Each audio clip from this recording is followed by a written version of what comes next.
What am I doing here? Painting. No, mushrooms. Sorry. Definitely. I don't know. I was trying to mess with like the settings and I couldn't go back to the stream because it was like, oh, make a new stream. And I was like, no, go back. And then it killed it. So we're not going to mess with settings while I am streaming, basically, is my conclusion.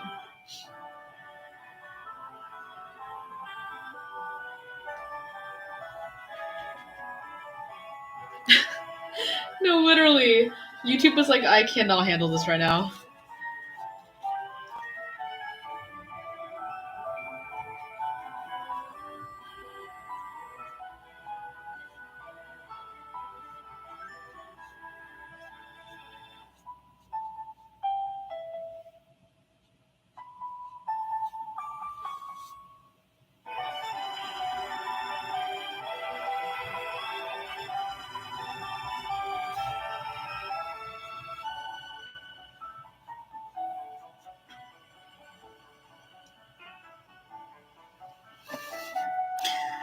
New things surprise you every single day.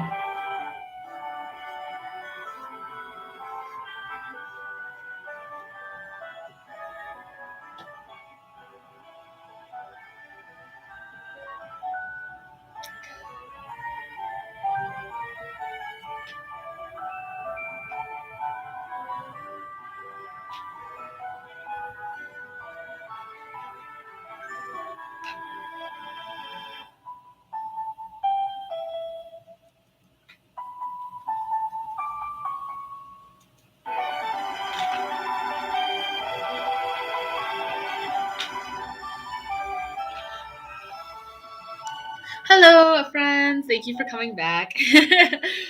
Where did I eat dinner? Great question, Kevin. The real question is, have I even eaten dinner? The answer to that would be no. It's fine.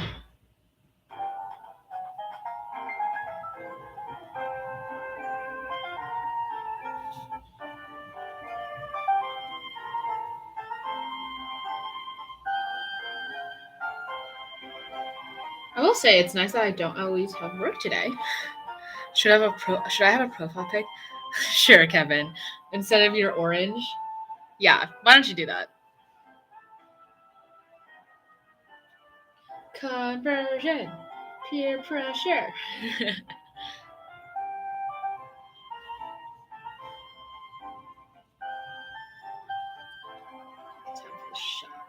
Oh wait, no, I should wait for it to dry. I have no good pictures of me. Write an email. Okay. So, context on the shade that Zach is throwing is that Zach and I have this tradition where we try and underline the try to send emails to each other every week about like stories about our lives and things like that. And I have definitely not been doing it weekly. I mean, to be fair, Zach, I don't even paint weekly. But also, on the other hand, emails take less time. Anyways, you're right. No, I should definitely send you an email. Or I could just tell you about a story now. Why an email? Why written form when a picture and words are what? When a picture is worth 1,000 words.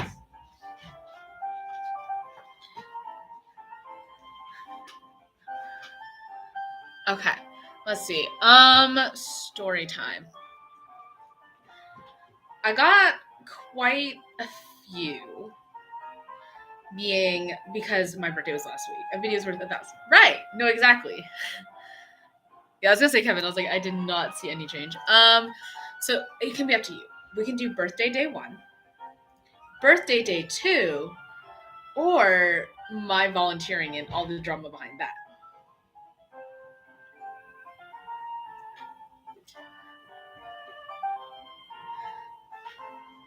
Kevin, it's still a K. It's still an orange K for me. Did you save your profile?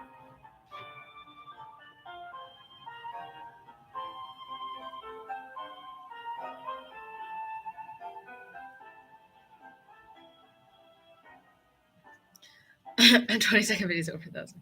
Okay. Drama. So I'm assuming that's my volunteering drama. Okay. Oh my god. I'm literally so incensed still. So, okay. This is the story of care extenders and a lot of miscommunication and just overall stress. Hey, Avalon! Okay, so story time of my past 2 weeks is I am currently trying to get into as many clinical volunteering programs as I possibly can, right? Because I'm like, okay, like I need some experience. Also, I want to help out. Like I think helping out in hospitals is super interesting, and they finally opened back up because of COVID and everything, like really recently. So I immediately jumped at the chance, being like, okay, I want to volunteer at Ronald Reagan, which is our nearby hospital, and it's fine. Like, I know one of the people on board. He's like, I love you. Like, he's one of the RAs here. He's like, okay, you're definitely in. I passed through the interview, no sweat, chilling. And then, like, I finally get accepted to the program under a couple of conditions. One being, you have to fill out, like, this medical clearance. Okay, totally normal, right? Like, obviously, if you're going to be around patients, you want to show that you're not contagious of anything. And then 2 is go to training days. Okay, number 2, easy. I show up to training days, bright and bushy-tailed, we're fine. The medical clearance, on the other hand, took a little bit more stress. And the reason is to be clear to volunteer in this hospital, you have to take a tuberculosis blood test, which is fine, right? Except tuberculosis blood tests are only offered in like very specific clinics. Like you can't find it at a CVS. And I had not read the fine print, so I had taken a TB test, a skin test, at a local CVS. No dice. Like, even though I did it, even though I definitely don't have TB, the fact that it's not a blood test, like, it basically my volunteering program does not accept it. So I'm like, okay, well, that's sucky, but maybe I can do the one in the student health organization. Yeah, okay. Well, I didn't know that. Anyway, so I was like, okay, maybe I can do it in my student health organization, right? Like, it's right there. It's easy. Like some of my friends have done it. And I realize if you have health insurance with a school, it's free. The TB test is free. You go in, it's literally 5 minutes. They draw your blood, you're out the door, they process it really quickly. Cool. Except I have my own health insurance. I don't use the school health insurance because my parents already pay an exorbitant amount to get their own health insurance, right? So they're like, okay, so why would you pay double health insurance? Our health insurance is perfectly fine. And I'm like, oh, cool. So I can't. Or it's fine. Like I have different health insurance. It's chillin'. Except it's not chillin' because I Google online and the TB blood test, if you don't have the school insurance, is $105. And I'm like, I can pay it. I have the financial means to, but I don't want to pay this. Remember that this is for volunteering. I'm not going to be paid in any way, shape, or form. And I already have to spend so much money on like the uniform and like other things. So I'm like, okay, I want to be as cost efficient as possible. Exactly. Thank you, Avalon. Yeah. So I'm like, okay, well, I'm not taking it at the school then because it costs $105 there. And like, that's ridiculous. And my friend's talking to me about this. I'm talking to her and she's like, oh, well, I have Kaiser health insurance and I can just get it at a Kaiser. And I'm like, well, I have Sutter. Maybe I can just get it at a Sutter. But guess what? Sutter is only a NorCal thing. Literally, there are no Sutter hospitals in SoCal. So that's fun. So I have to go to a hospital that accepts my health insurance and like all this stuff. And it's all due by 2 Thursdays ago. And for context, I was freaking out like 1 week before the deadline. No, yeah, there's none. I think I was also born in the Sutter Hospital, Zach. NorCal kids. Anyways, so I had 1 week to get all of this stuff done. So I immediately start calling people. Like, this was a Monday. I was in class and I was panicking because I realized it was a skin test, not a blood test. I was panicking. I was like, hey, I need to go to the bathroom. But in reality, what I did was I called doctors and I called like my health insurance. I called the hospital that I wanted to take the test at. I called my doctor's office, all this stuff. And I was literally in class and I was like very much freaking out because I need to be in this clinical volunteering program. And then after all this, I scheduled this appointment with let's see, order events. I want to schedule an appointment with my doctor because a doctor has to authorize a blood test, like if we want to take it at a lab or a hospital. And my doctor was like, oh yeah, like we can definitely schedule a thing for you. And I'm like, perfect. I have literally 1 week to get this in, blah, blah, blah. And they're like, yeah, so next Tuesday, which would fully be 2 days before everything was due. And I was like, is there any way we can move this up? And they're like, no, your doctor's really busy. And I'm like, okay. So for that week, I'm just kind of like stressed, but in a way where it's like, I don't have control over the situation. Like I can't do much. It's fine. I'll just wait for Tuesday. And I do. And I realized that the hospital I originally wanted to do my blood test at was like pretty far away. And I was talking to somebody and they're like, oh, there's actually like a nearby clinic that you can do it by. It's literally just like a mile down the road. And I'm like, okay, I'll go there. So I go there Monday and they're like, hey, we can't do blood tests. You have to talk to your doctor. And I'm like, okay, I kind of figured, fine, I'll come back tomorrow. The clinic opens at 7:30 a.m. My appointment with my doctor is 7:40 a.m. I have class at 9 a.m. and it's in person, so I have to go. And I'm like, well, that's going to be a tight schedule. So in my head, this is my plan. I'm going to go to the clinic early, find a spot, like just somewhere to take this Zoom call because it's a telehealth appointment. And I'm going to talk to my doctor at 7:40, get my blood test done, and then Zoom over to campus for my 9 a.m. Really tight schedule, but like I can do it. So I get there as I'm boarding the bus to get to the clinic. It is around 7:30ish, 7:25 maybe, and I get a call from my doctor. And they're like, "Are you ready for your appointment?" And I'm thinking, sir, ma'am, it's 15 minutes from now. I have a solid 15 minutes. I'm literally on the bus. Assume the doctor no, exactly. I'm like, I'm literally on the bus. Is that okay? And they're like, yeah, just have your appointment early because like she finished up. And I was like, okay. And they're like, doing the basics. So it's like, oh, like, what's your birthday? What's your zip code?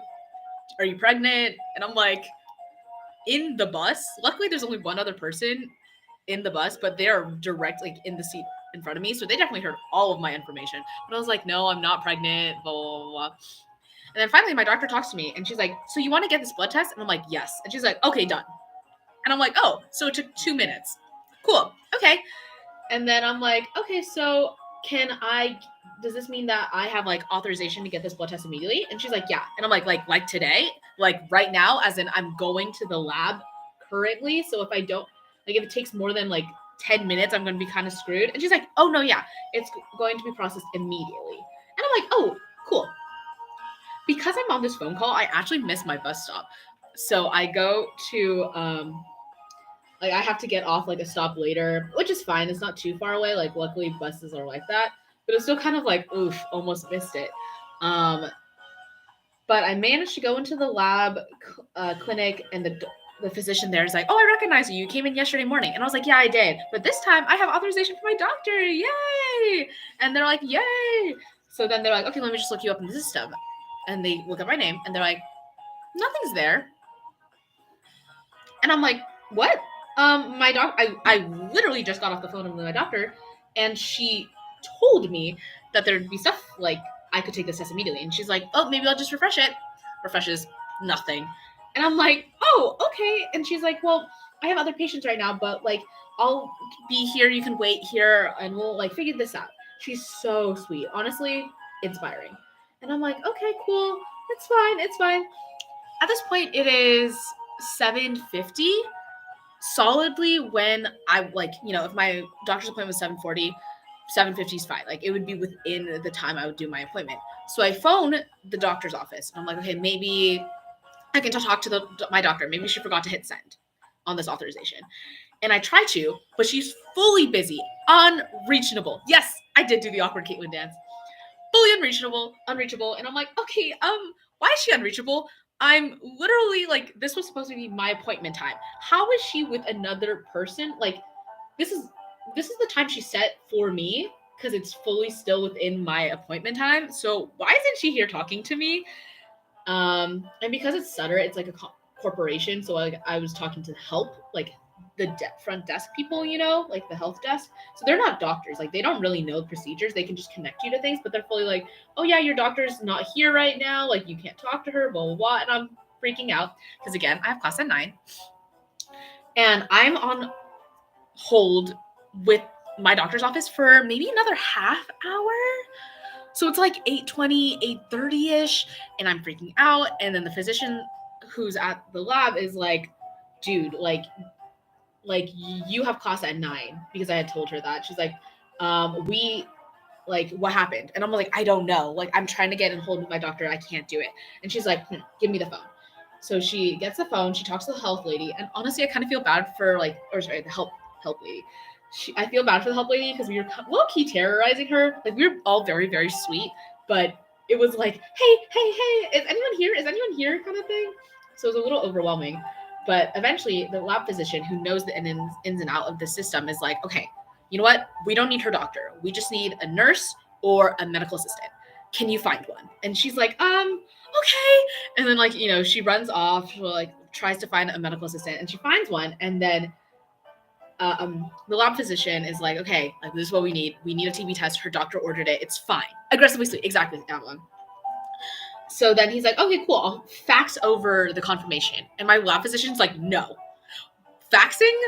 Sending emails? That's what happened last time. She's like, no, give me a verbal confirmation. So it was very sketchy. And then he was just like, yes, she can take a TB test. And then she, as she's talking to this MA, she's gesturing me into the chair, and she draws my blood in less than a minute. And then she's like, get to the bus now. And I get to the bus and I go to class and I make it with 2 minutes to spare. I literally run into my classroom at 8:58 a.m. And I just collapsed in my chair and I'm like, oh my God, that's insane.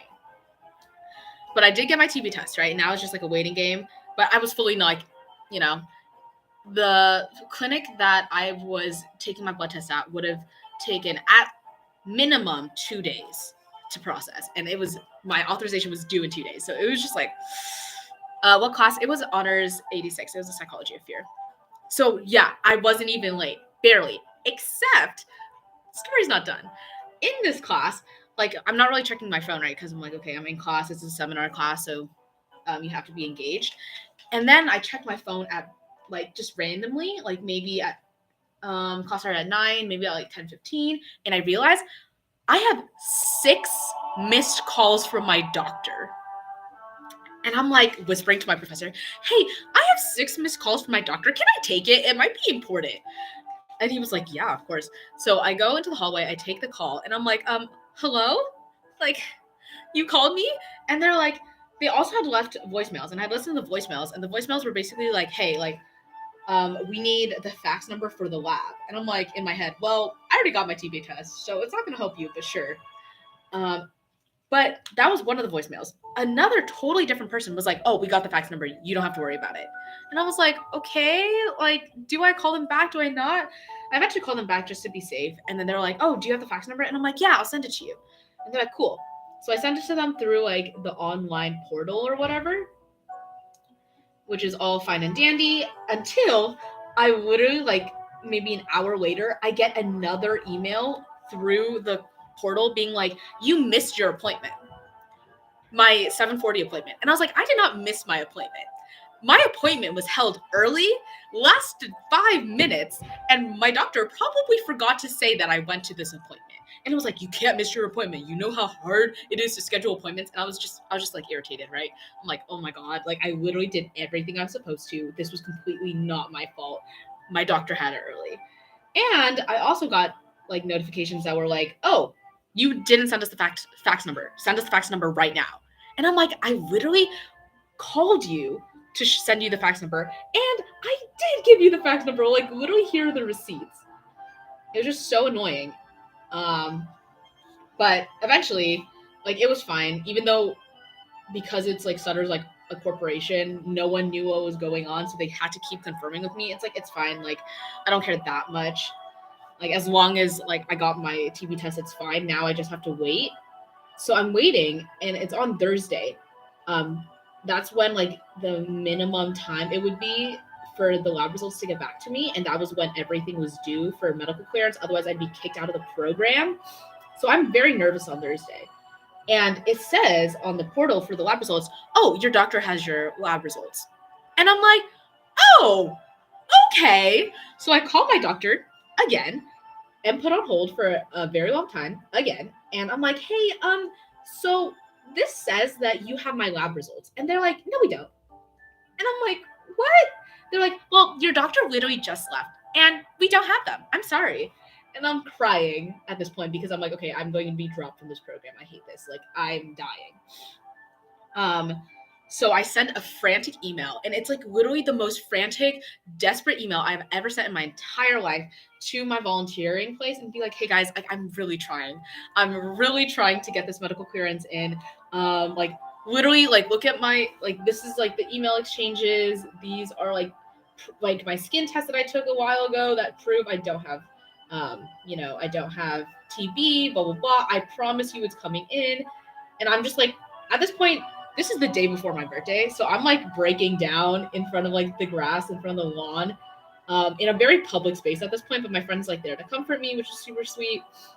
And eventually, the next day, one of the coordinators of the lab goes, "Honey, don't worry. We appreciate you trying to get all your stuff in. We're going to give you an extension. Just tell us when you get all your lab results in." And I'm like, oh my God. This was literally on my birthday. So I was like, birthday present? Thank you. Thank you. And I finally get my lab results in, which is wonderful. And I get my clearance, and I officially work at Ronald Reagan Hospital. There is an epilogue to this story. Remember how that's like our student center. You remember how much it cost? It was $105? Well, apparently, my doctor's appointment costs $227. And because of some weird bureaucracy, my family might have to pay it totally out of pocket. So all the stress because I didn't want to pay the 105, I might have to pay more than double it. For a 5-minute phone call with my doctor, who did not do her job, because her one job was to fax over confirmation that I could like authorization for this test, and she fully did not do it, and I have to pay double what I would have paid. Way quicker, way easier. That's the epilogue. We have not finished that. No, I know. It's a to be continued because it's not like over. My mom is trying to figure out what's happening. Like I tried calling like my insurance, being like, why do I have to pay all this out of pocket, blah blah blah. And they're like, you might just have to. And I'm like, what? So my mom and I are trying to figure it out. But I'm just like, when will this nightmare be over? Please. Anyway, that's my story.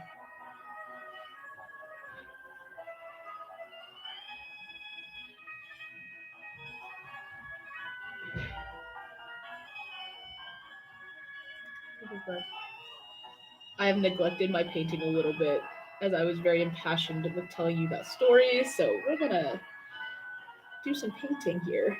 That is the goal. Yeah.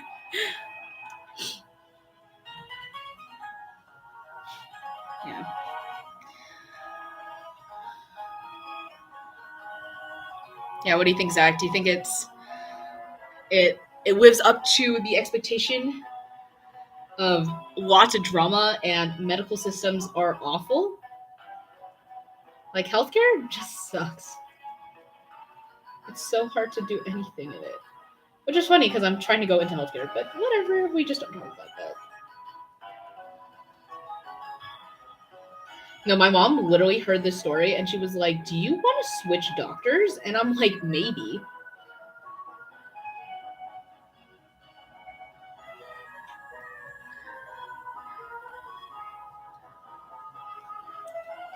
Literally. Oh my God.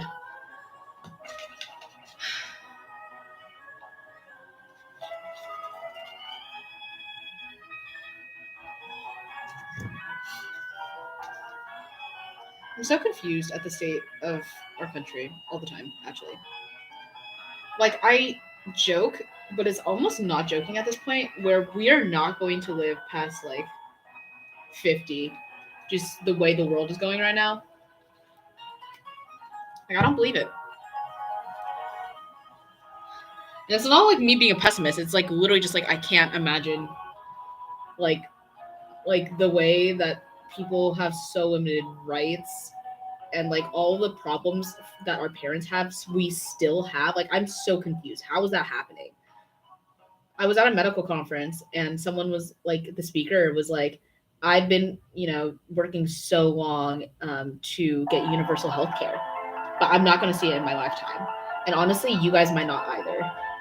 And I'm just like, imagine where we die and universal healthcare is still not a thing. Like, that's awful. Oh, I don't know about moral. I feel like that's like a little extreme, but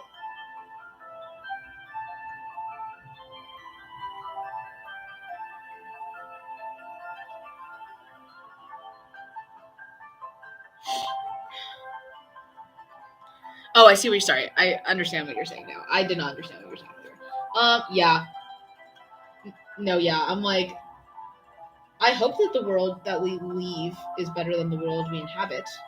I think that's what everyone hopes for. Whether that'll be the actual case, I don't know.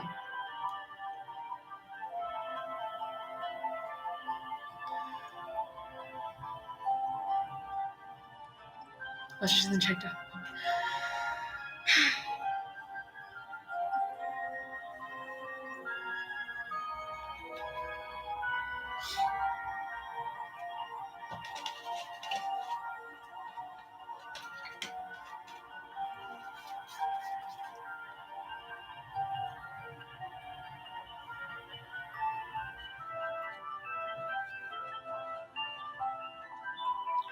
My constant thought process is just like, how are things getting worse? Like, I don't understand. They shouldn't be. Like, if anything, they should be getting better. But they're fully not.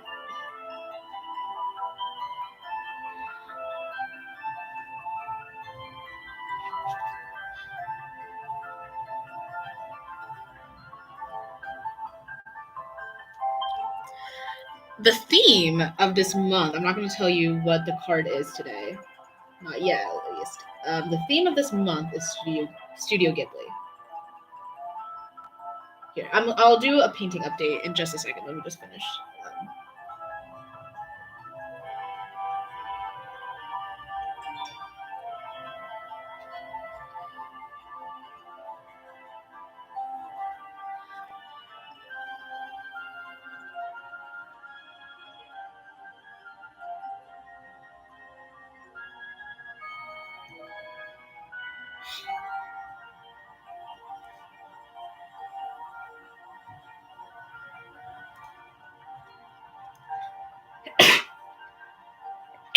The music was a hint last time, but this is no. This is just Pokemon.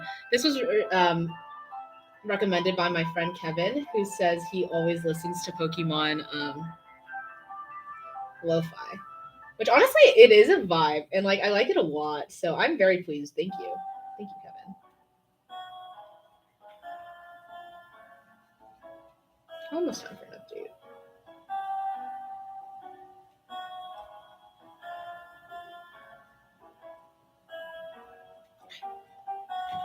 This is where I'm at right now. I'm going to eventually have a 2-camera setup so you can see what I'm painting actively, and I don't have to do these things. But yeah, this is what it is. No one's gonna be able to guess it right now.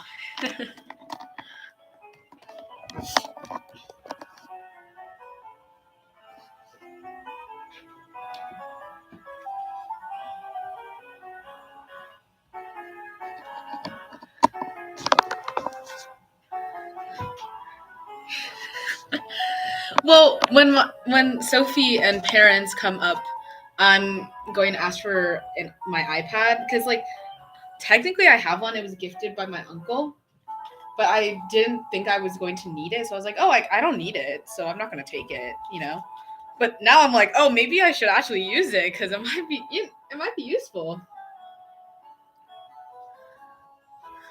Oh, True. This was from one of my surprise birthday parties this weekend. It was Studio Ghibli themed. So one of my friends made a huge Totoro, little like one of those Totoro decorations, and hung it on like a tree. It was very fun.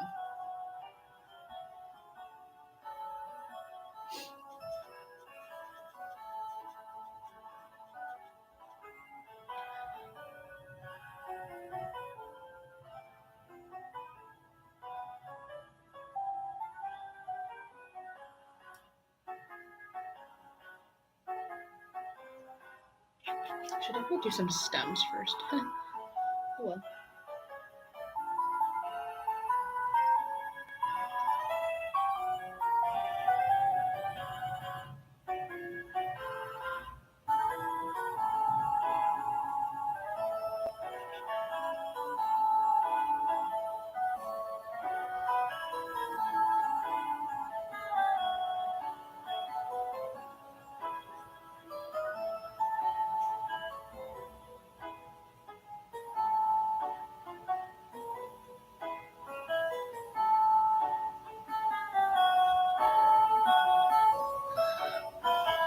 Okay.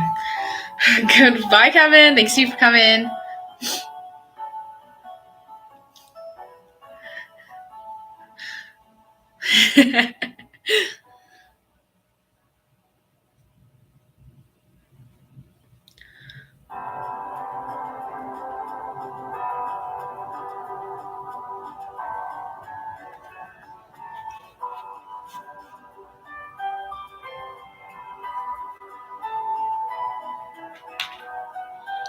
Honestly, if anybody can guess what I'm painting before the final reveal, I will be very shocked. Because the thing with Studio Ghibli is like there's so many scenes in every like movie and everything that could be like, oh my god, it's like that movie, you know? So it's like very hard to tell.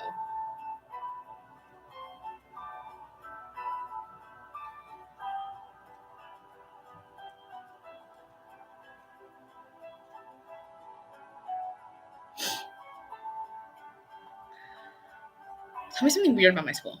I mean, I can just complain about my school. Major complaint being the fact that they lifted the mask mandates, even though um, everyone's very much still suffering from COVID, and like a lot of people I know are going to isolation. Like I think UCLA had like 600 positive cases in the first week of no masks alone, you know, and that's like insane, especially since I live in a very crowded dorm. That's fun.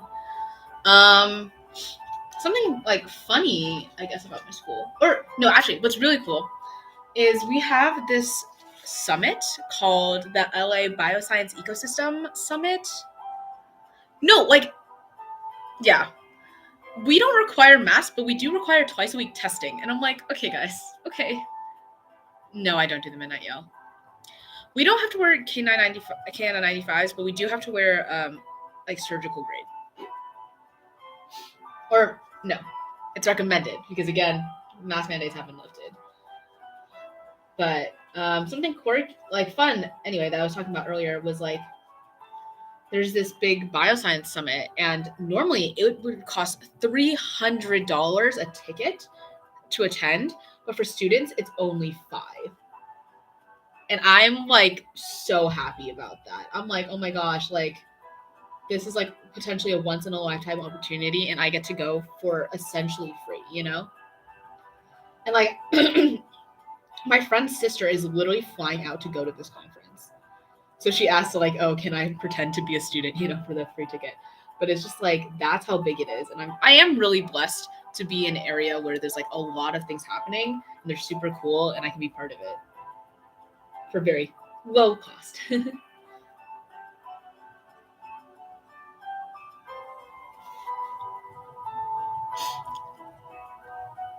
Yeah, usually it's going to be in the 2028 Olympic Village. Like we actually have a building called Olympic and Centennial for it. Bye, Soph. Sophie's so popular. She's doing all the popular cool people things. I don't know how I feel about it. She's too cool for us. It's annoying.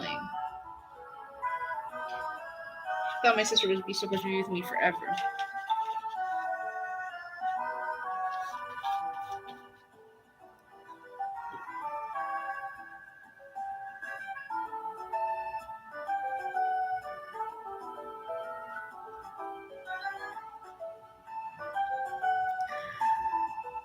Oh, she did? That's so funny. How is Austin, by the way? I'm not gonna lie, I feel like he's very different after he hit puberty.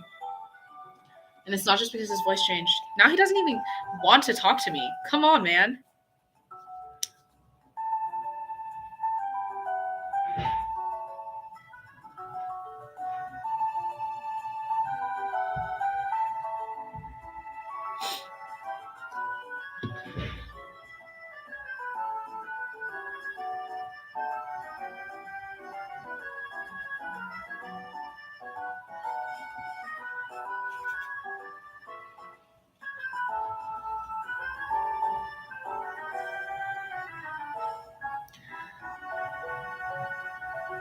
He has all his friends on Discord. He said the most hilarious thing the other day. It's different.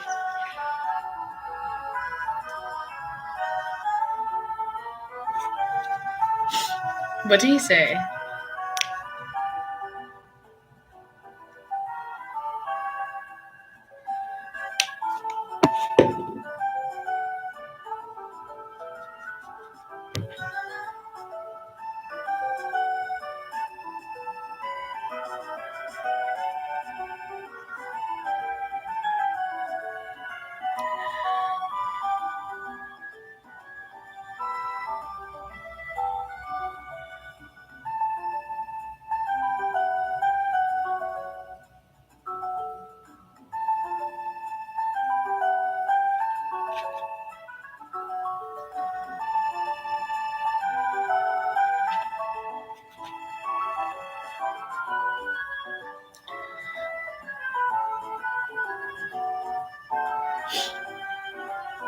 I have watched Moon Knight, but I have not watched Multiverse of Madness. So please, if you spoil it, we are no longer friends. I will drop you from everything. Just kidding, but I will be irritated. With, I feel like, good reason.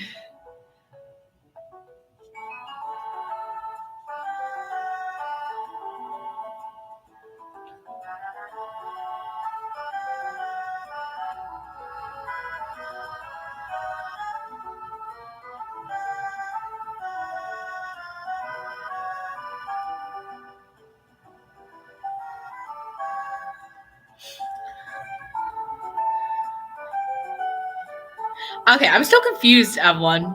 You and Austin were in the back and Moon was in the front seat? Oh. Hey, Andrew! There was awesome. I don't know. Okay. Fully transparently, I sometimes get motion sick with Doctor Strange movies.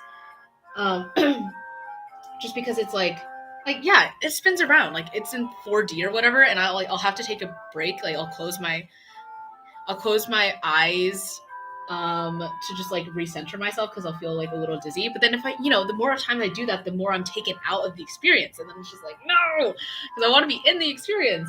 Like I want to be like, this is like the coolest movie ever. Like I'm fully hooked in the storyline. But if I'm closing my eyes every few moments because I'm like I'm going to like be sick, that's not a fun time.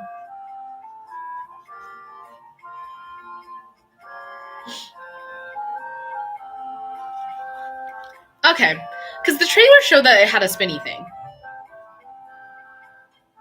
Like, I'm not crazy. The trailer did show that it had a spinny thing.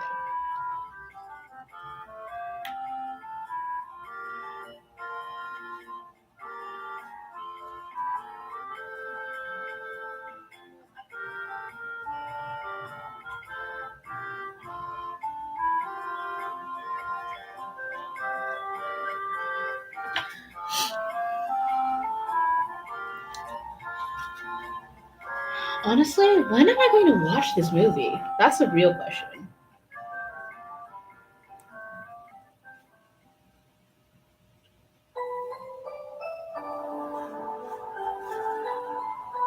I should probably watch this in theaters though, right?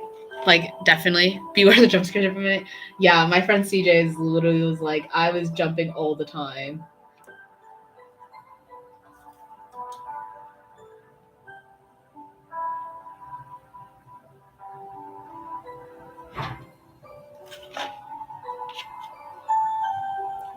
Oh, and he said all my friends are trying to decide what to do and trying to have a goth lover. Oh, why is that actually really wholesome though?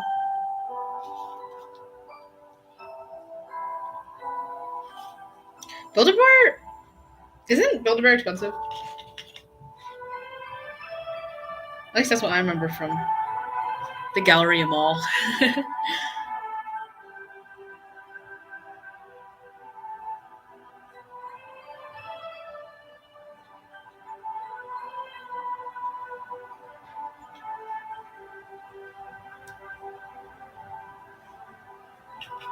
Definitely taking some creative liberties with these different flowers, but I feel like it's cute, so I think it's fine. Painting update. This is where I am right now.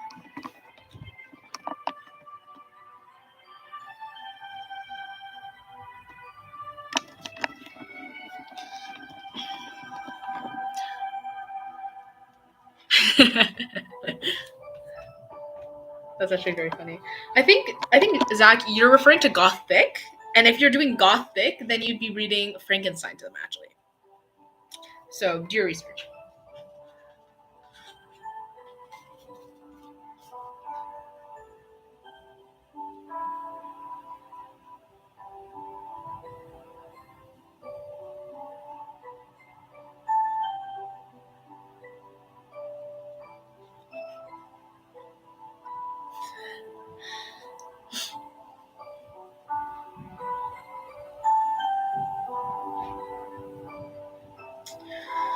I don't know how to simulate grass.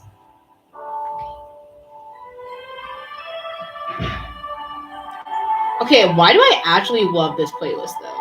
This was such a good recommendation from Kevin, who's no longer here, but still.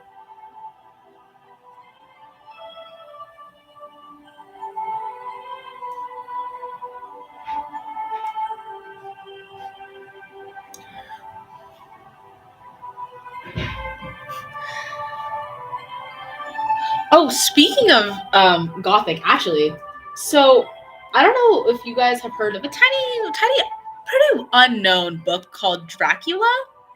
I don't know, might not have heard of it, but there's this like thing, and I only found out about it from my friend who found out about it from TikTok, but it's called Dracula Daily because Dracula is written like in journal entries with specific dates. The first date I think was like March 5th or March 6th or March 7th or something like that. Like, sorry, not March, May. And what they do is according to the journal entries, they send you the passage relating to that journal entry. So for example, like May 13th, they sent you all the like things to do with all the text to do with May 13th. And they keep you updated whenever they update the journal. So it's like you're reading this in real time with the like author of like the narrative, I guess, because this is like told in what is it called? Like autobiographical story format. It was very cool. Oh my god, that's so cool. Wait, I love that. I did not know that about Spirited Away. What? That's so cool. But if you're asking if this is Spirited Away, no, it's not.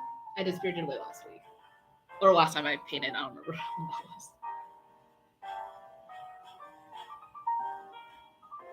Studio Ghibli loves its flower scenes, and honestly, I'm here for it because I also love some good flower scenes.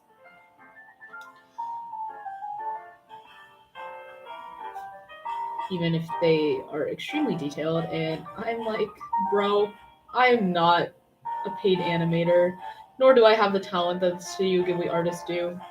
That's okay.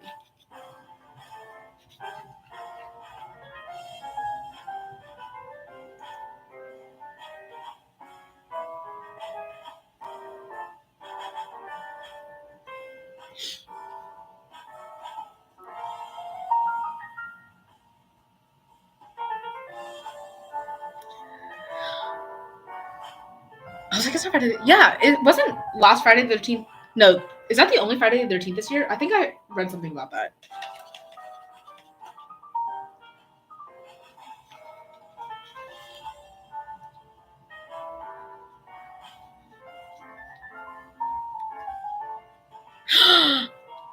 Say less. I love How to Train Your Dragon. Everyone here knows that. It's very obvious.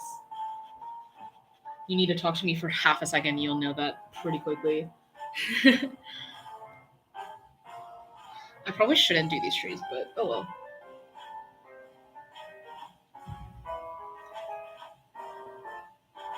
Another thing, sorry, something random before I go to the comments, is that when I paint these card series, I don't paint it like a painter would. I paint it like a viewer sees things, which is really inconvenient because I'll have to repaint things a lot because it's like, oh, obviously there's like interlocking layers and stuff, but I won't see them because I don't do it how I should, which is super fun.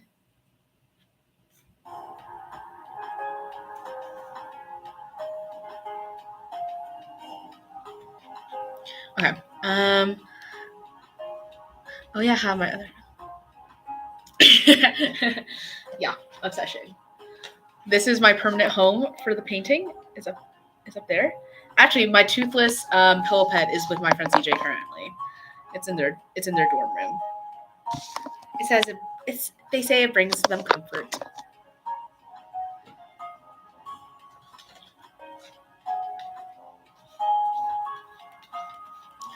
I've actually restarted watching Race to the Edge, which is How to Train Your Dragon Netflix show. It's nice. It's nice. It's fun. Okay, so I did some research on what you're painting. Okay. I'm scared. What have you researched?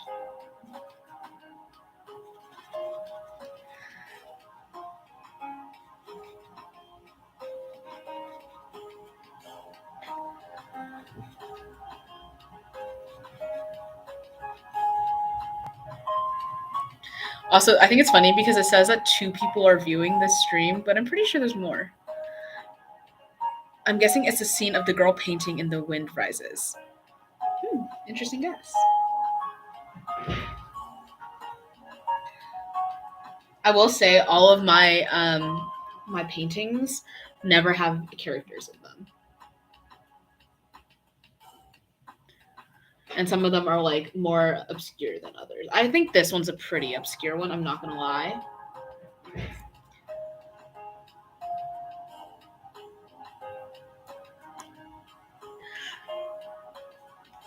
Not even silhouettes. I'll sometimes edit the silhouettes out, but I don't think I've ever done that. I think I just try to find pictures or backgrounds where it doesn't have characters, period. And you're incorrect, by the way. If Andrew's still here, I'll give him a hint in that it's Kay's favorite Studio Ghibli film. Is Toothless not a character? Yeah.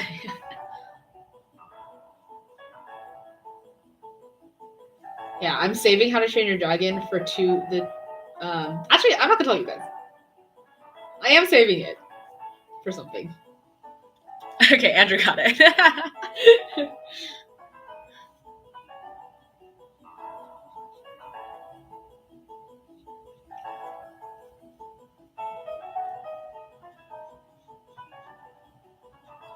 I feel like this one you do have had, like, you know how sometimes you can like tell what a movie is even if you've never seen it, just because it's like for example, if it's Star Wars, like you can almost like tell like very obviously and very quickly it's from Star Wars, even if you, for example, never seen it, you just know about it. This is not that. You have to have seen this film to know what it is. I'm pretty like I would say, like at least this specific scene. It's not one of the obvious ones.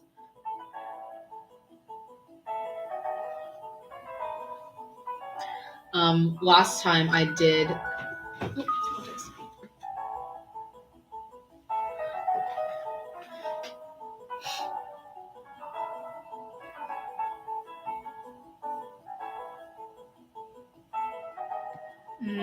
Last time I did the bathhouse, Spirited Away, And it's a very like specific scene, right? Obviously, yeah, okay, like bathhouse, pretty obvious. But sometimes when I think of Spirited Away, I actually think of the dragon scene when they're flying across the ocean, or you think of the train car, or you think of something with no face, or you even think about the hedge scene and like the pigs. So just like a really far away background shot of the bathhouse was like different. And it's literally only because it's the only one where it didn't have characters in it, like very specific, identifiable characters.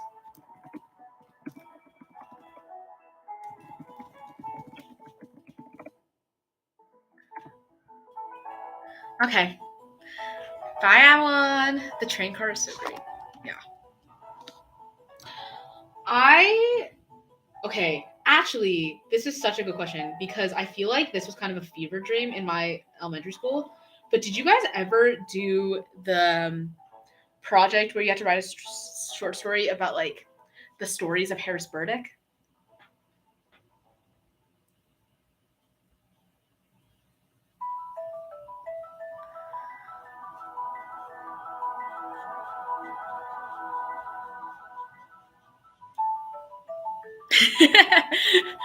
It's so cool. Okay. So the backstory on the like the mysteries or something of Harris Burdick is that this was a illustrator who illustrated like Fort Harris. Hold up, let me type. I think that's how you spell it. It might be one R. I don't know. Basically, what he did, honestly, I feel like it's fake, but it's like kind of like one of those things where it's like I don't care if it's fake or not. He painted or like illustrated, I think it's 14 different scenes, and they're like crazy, fantastical. Some of them are creepy, like awe-inspiring scenes with no context except for one caption underneath, and it'd be a quote or it'd be like a dialogue, piece of dialogue. And the story, like our job as like a creative writing piece is we get a picture and we had to write a story around the picture. And this is like a very famous thing. So a bunch of authors, like really famous authors, did the same thing as like a writing exercise, and they all published this in one like children's book. And those stories are amazing. Like you have to read them. It's so cool how like like this is a creative writing assignment that I feel like even though you guys don't know what it is, like I think it's pretty popular. Maybe, or maybe I'm just crazy. Maybe I made this thing up, but like they've honestly changed the way I look at the world. Like it's so cool. So I definitely suggest if you haven't heard of it, go check it out. At least the images. Yeah. I don't know why I talked about this. Why did I talk about that?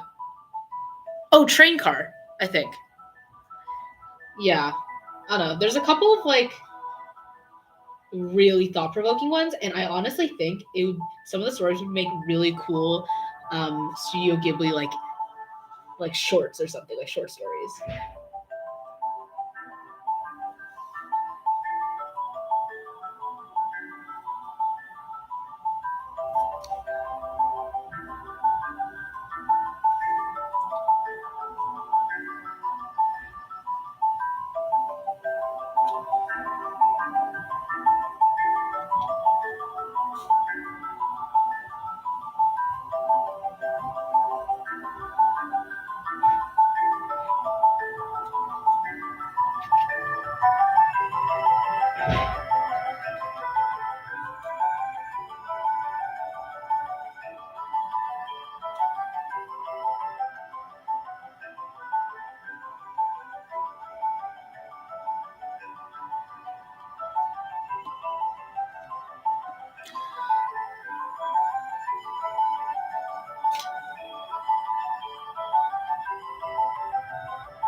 Stop! I don't want you to zoom in.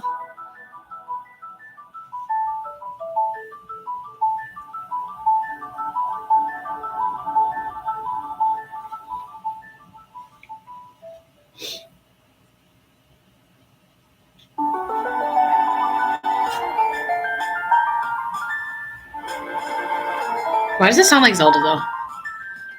I'm not complaining. Love Zelda music. The only thing I don't like though about some of the soundtracks is they'll keep the crickets in, and I think crickets are so annoying. I cannot listen to them as I study. But otherwise, love Zelda music. If it didn't take up so much battery, I would just play. I would just keep Breath of the Wild on so I could hear the music as I like did something.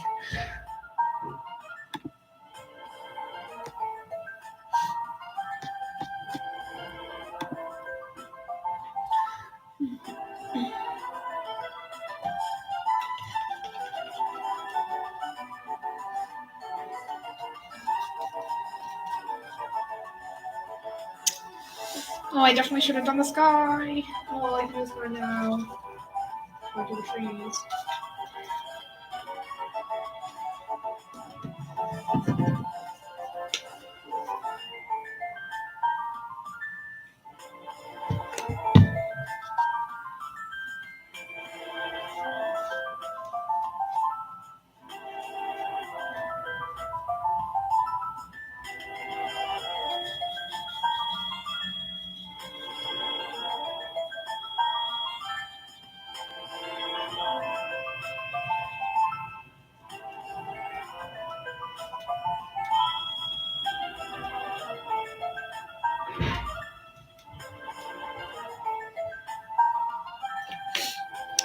Andrew, have you watched Heartstoppers? I know that Kay said that they would.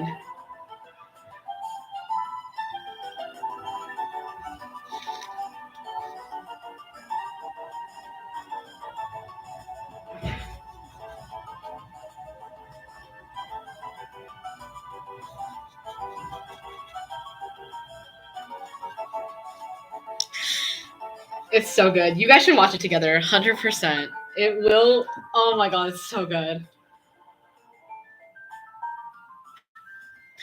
Yes. No, it is definitely a to watch, but I think you should watch it with Kay because I think you guys like just watching it with people is fun, especially people that you love. I'm very obsessed with it. And at the same time, because I'm obsessed with it and because it's so gosh darn cute, I feel very immensely alone. But that's fine because we're vibing. Give a synopsis. A logline. Logline. In a English private boys' school, two boys, one who is openly gay and one who is questionably straight, find love, acceptance, and romance. Even though society and like the other boys bully them into thinking that they shouldn't live out their openly queer lives.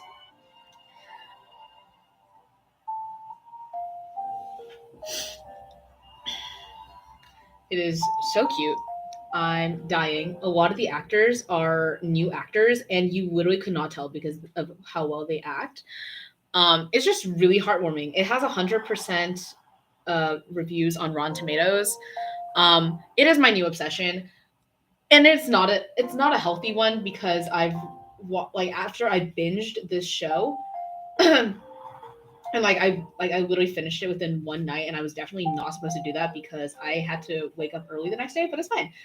Um, I watched all the interviews with the cast. I'm even reading the webtoon, like the comic that it's based off of, because I love it so much. It's the newest like Netflix show that's like I'm sure you've heard of it. Like everyone's talking about it.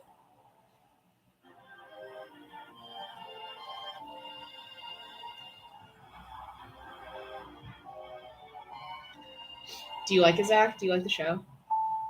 Beware that if you say no, I might be offended.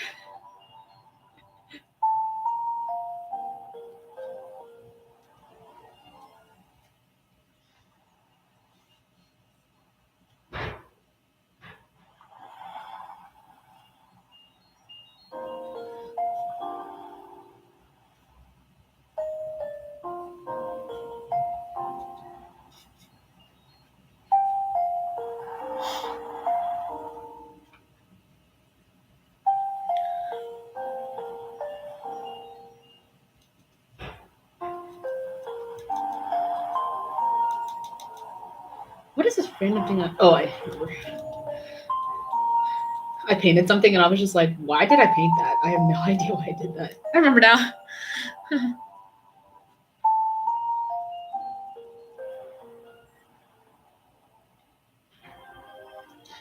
I told my friend, or I told Lulu to watch it, and then we started watching episode 1 together, and she was like, within 3 minutes, she was already like, this is so cute. I love it. And I'm like, I know, it's so cute.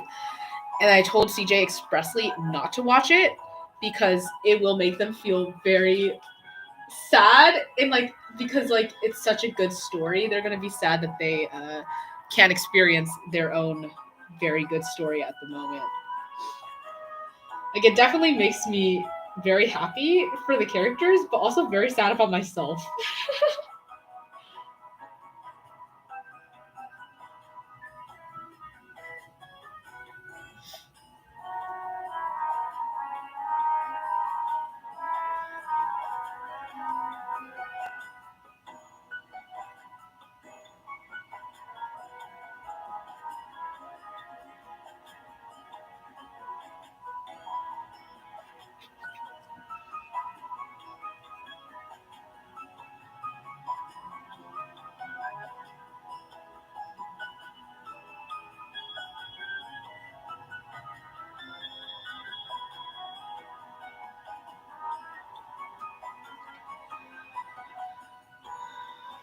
That's too good. I need to do it down a bit. There we go. Going down.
Do I think bottling up my emotions is necessary? No, I think it's very harmful. I think if you have an extreme emotion, you should deal with it in a healthy way, and that often includes talking about it and, um, being in a safe place to acknowledge that your emotions are valid.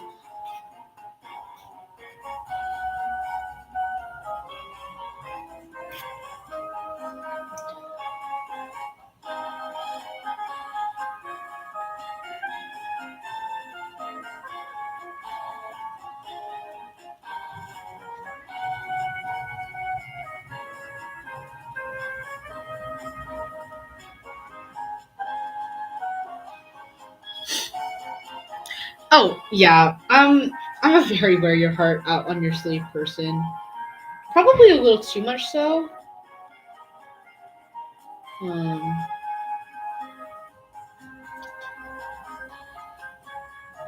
like, I overshare everything because like I'm like, oh, we're like homies now, right? So, like, not in a way that's like going to like detriment someone's mental health or anything. Like, obviously, if they're like, oh, I need space, like, like, definitely give it to them, fully valid.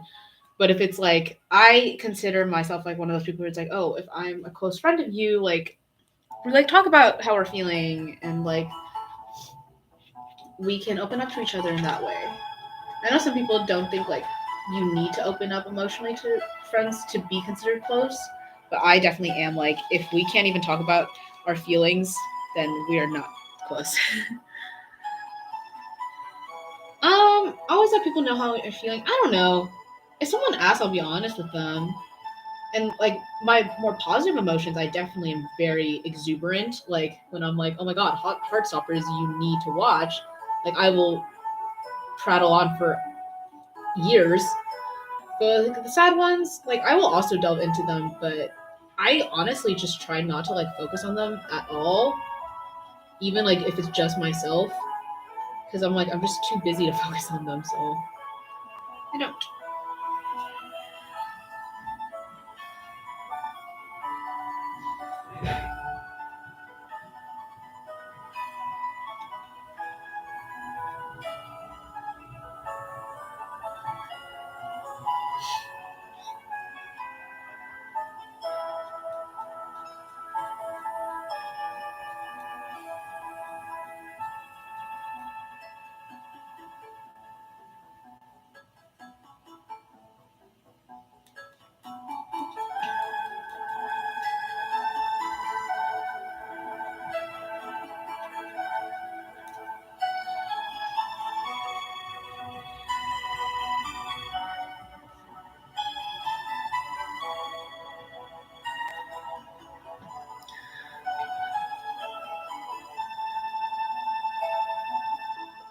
What emotion am I feeling right now? Do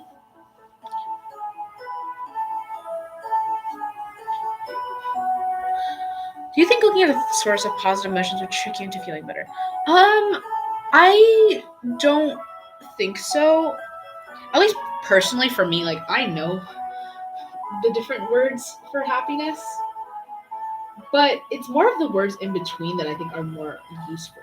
Because saying like you're happy, like people like happiness is like very specific, right? You're like, oh, I'm happy, and it often means content with like where you are. Like that's kind of what happiness means to a lot of people.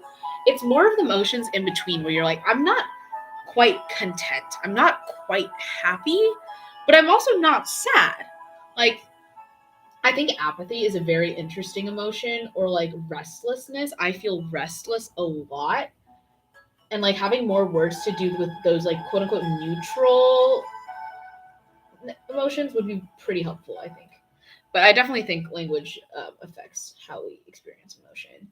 And it's kind of like the whole thing of talking is like, yeah, the more you talk about your emotions, the more like you understand them. Same with language. It's like the more words you have to understand emotion, the more likely you're willing to talk about them and like grow. I don't know if that makes sense. I'm kind of thinking, but hope it makes sense.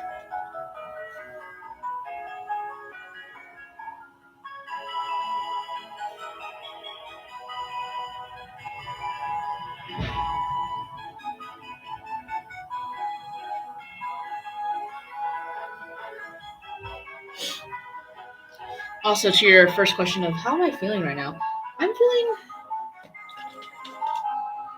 I'm not necessarily feeling content. I don't. It's very hard for me nowadays to feel content, just because I'm so not content where I am in like med school apps. Honestly, like I was gonna try to make it be like with life, but no, it's literally just med school apps. So always, I'm feeling very anxious all the time. Um, but right now, I'm feeling less anxious.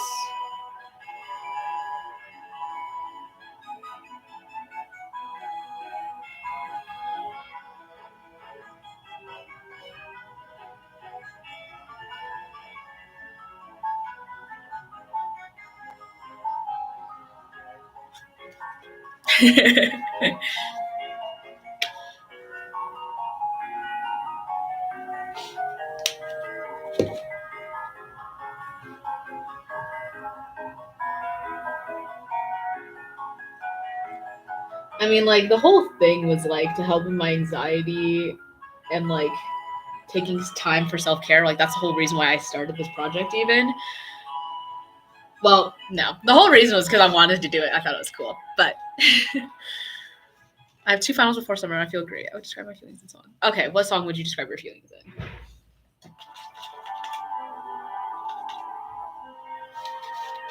Oh, that's something I was gonna say. Like when I'm listening to different music, I definitely feel very different things. Like music really affects my mood a lot. But normally, like I'll feel something and I'll be like, I want something that reflects this. So I'll kind of stay in that spiral. I won't use music to like uplift me or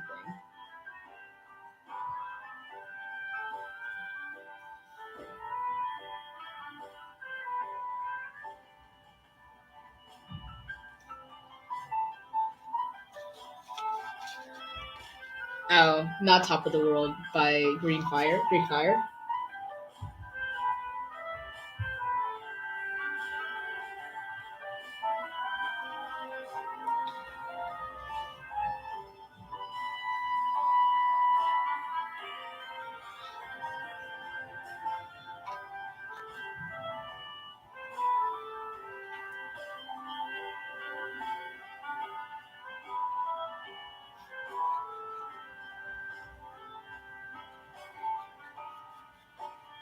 That's true. That's true.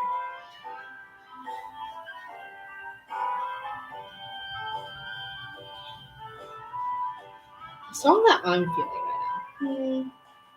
I honestly don't know enough songs.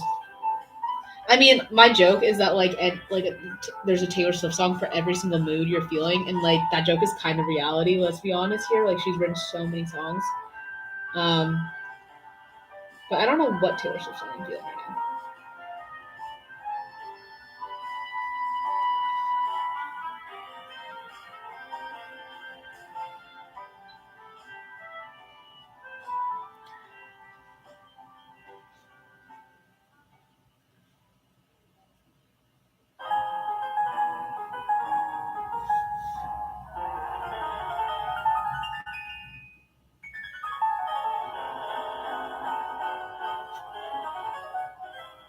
Okay, this one literally sounds like Fairy Fountain from Zelda.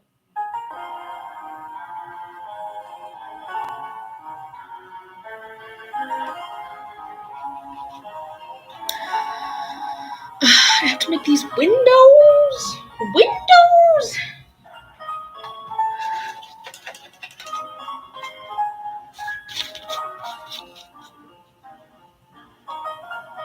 Oh, also, here's painting update.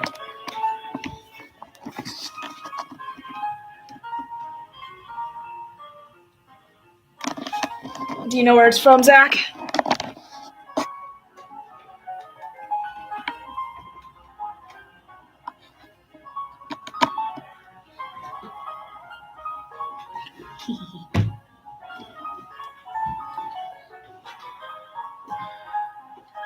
Yeah, you got it.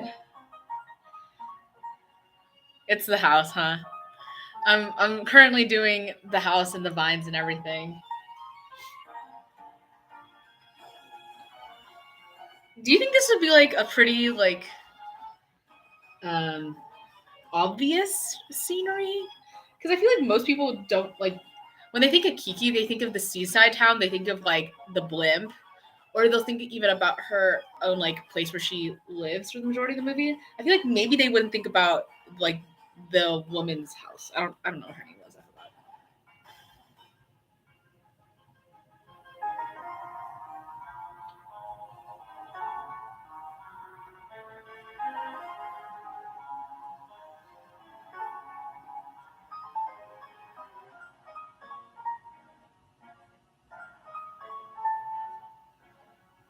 Also, I might have to get a new fine tip brush.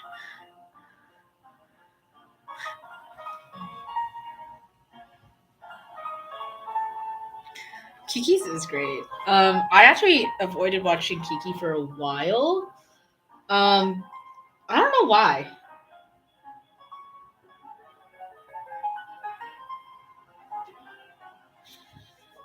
And like it's definitely very different from the rest of the Studio Ghibli films, I think. I would probably honestly I consider Kiki like a totally different class than for most of them. Cuz like most of them it's like it makes you think really hard. Like obviously and some have more direct overtones than others um Princess Mononoke is very much like okay, let's think about climate change and just humans and nature and like how we interact with each other, which is super dark and super great. So, but it's definitely one of those movies you can't just like I want to watch a movie today. Like it wouldn't be my go-to. It'd be more of like, do I want to think about life?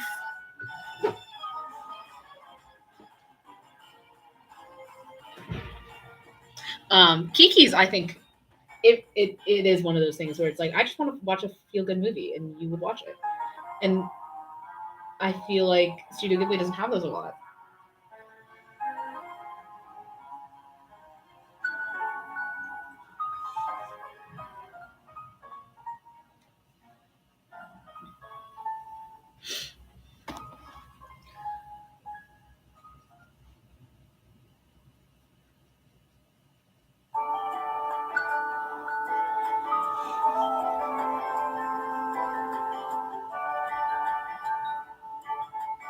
Also, something that I didn't realize would be so validating, but like as my love language is words of affirmation, it like makes sense why it's so validating for me.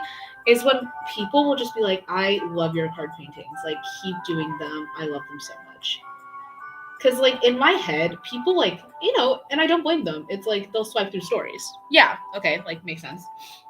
And I'm just like expecting mine to be similar vibe. Like you just swipe through, like oh, like okay, if it's a quick picture, sure you look into it. But people will actually like fully watch my reels, or sorry, not my reels, my videos, my time lapses, and like they'll like always comment. Like I don't know, it's just like it's so nice.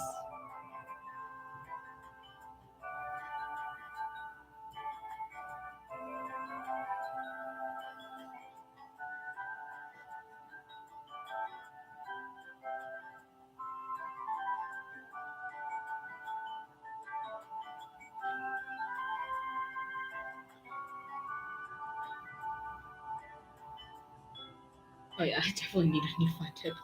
This is not holding any weight.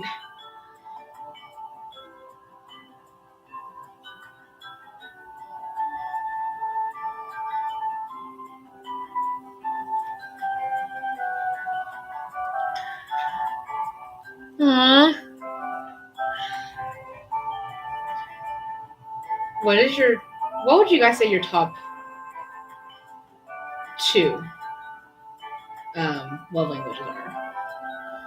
Mine's definitely words of affirmation, solidly number one, which my friends are so sweet about because like for one of my birthday gifts, they gave me like a box of affirmations and it's so cute. I haven't really read any of them yet. Because I'm kind of like saving them, but it's like so sweet. I think my other one would be quality time. I don't like when people do acts of service for me because I like doing acts of service for other people. So if someone's doing an act of service for me, I'm like, wait, yeah, I was supposed to do that. So I like giving acts of service, quote unquote, but I don't like receiving them as much. Like obviously I'll appreciate it, especially if I'm like really stressed out. Gifts are also nice, but I don't expect them, so it's not like the biggest deal for me.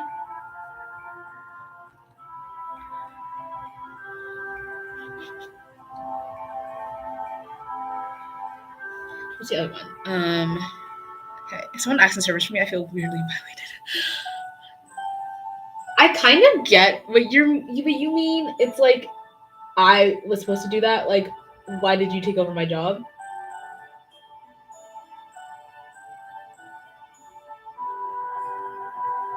It's definitely like if I was like complaining about something and then someone did it for me, I would be like, whoa, I was just complaining about it. Like, I didn't necessarily want you to do it for me. But if it was like an act of service and more like I was like, oh man, I'm stressed, and like there was a solution that just I wasn't seeing, and then someone saw it and then they did it, like then I'd be like okay with it because I didn't even know that solution existed. So they were like doing me a service in that way where they were just like helping me in a way that I couldn't have helped myself because I didn't know about it. But if there's a like if I identify a way to help myself and I'm not the one to help myself, I feel like I'm beholden to someone else. Mine is affirmation to gifts. I like stuff. Okay. Well, good for you. Your partner is great. Actually, the best at giving gifts. That's so cool.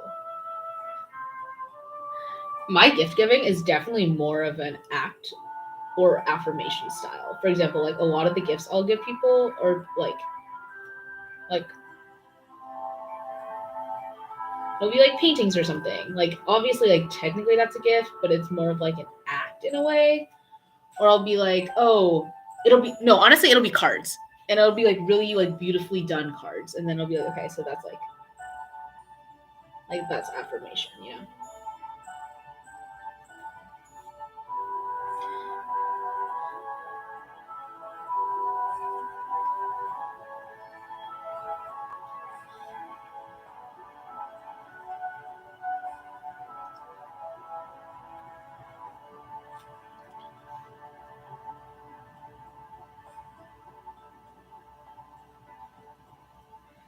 Yeah, I feel like it's so obvious to me that like knowing someone else's um,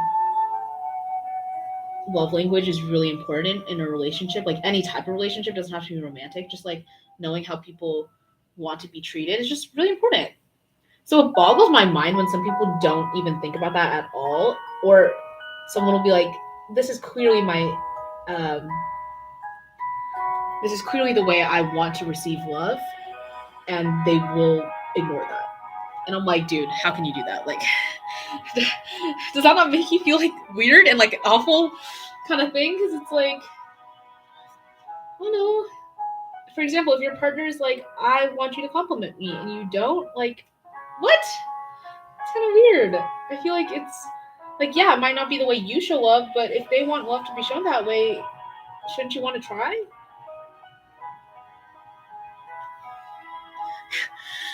Yeah, maybe I'm calling someone out.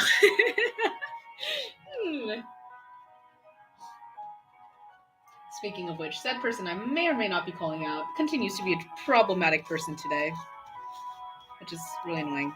Hate it. Okay, what about Myers-Briggs? Do you think it's accurate? I think it's accurate. Like I agree with it, but I honestly don't know how useful it is. Partially because there's so many categories. If you were using Myers-Briggs to figure out someone else, you'd have to like memorize everything. It's tough to not know how to show someone love.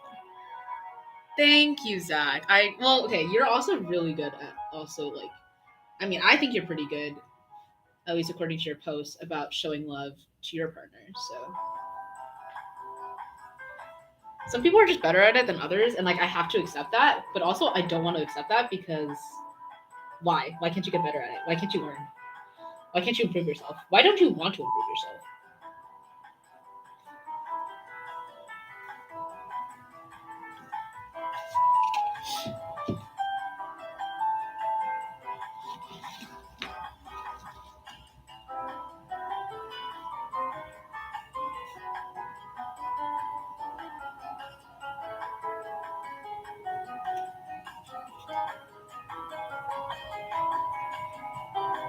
In my head with relationships, it's always like I was actually talking to a friend about this because we had different views on like what a good stable relationship would look like. I was saying like, oh, in a relationship you're always like constantly trying to like better your guys' connection. Like obviously there's going to be a plateau line where you're like best connection ever. But I feel like also that doesn't really exist because you can always learn more about somebody and like they can always learn more about you. So it's always trying to see how best you can like be with them and like vice versa. But my friend was saying like, oh, like in my head there is like that kind of endpoint where you don't need to improve yourself anymore because you're like that's it. And I was like, I don't know. I don't know if there's ever going to be a point where it's like that's it. You guys have attained perfect happiness. I'm like, I don't know. I don't know, man.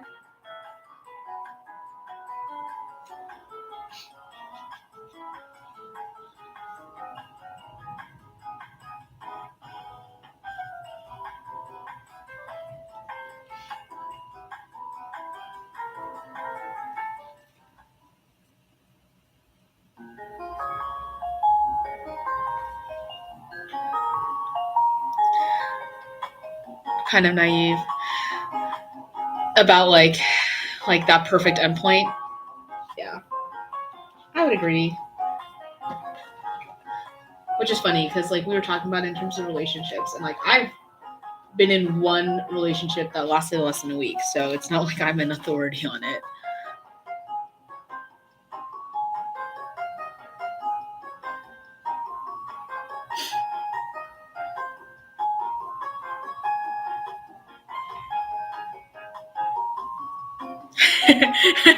Okay, I was like, what are you trying to say, Zach? I thought this was an emoji of some sort, and I was like, I don't know what face that is.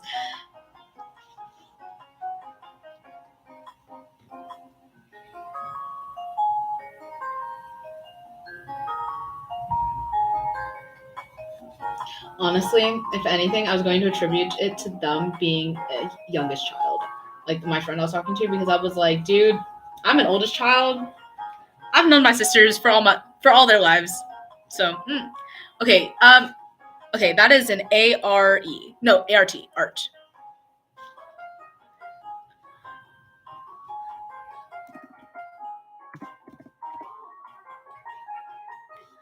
I'm fluent in Morse code, and whenever I'm bored, which is often, I will write in it to myself.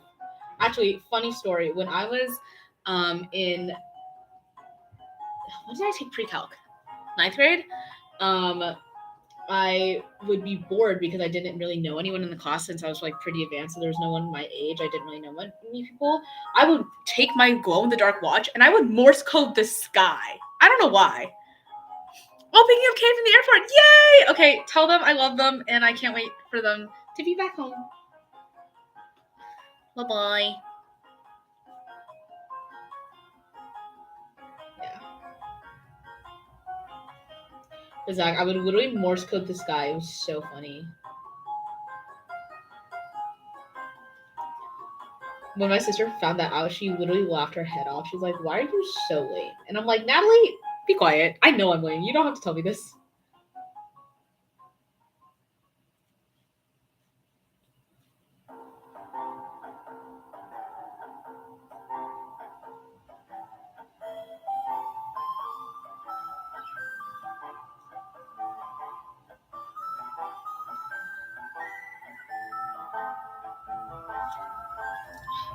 There's all these little fruit flies. Oh.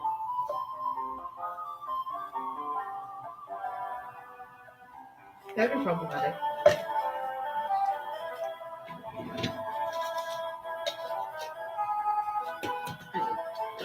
Fast. What's gonna be morsing? Beeping? I mean, yeah, no, literally, what? That would be so funny if that happened. Dude, I treated Morse code, and I still do, as like my diary. Like, I literally write things in Morse codes expressly for being like, no one's going to read this, ha ha ha ha ha. Which I think is really funny.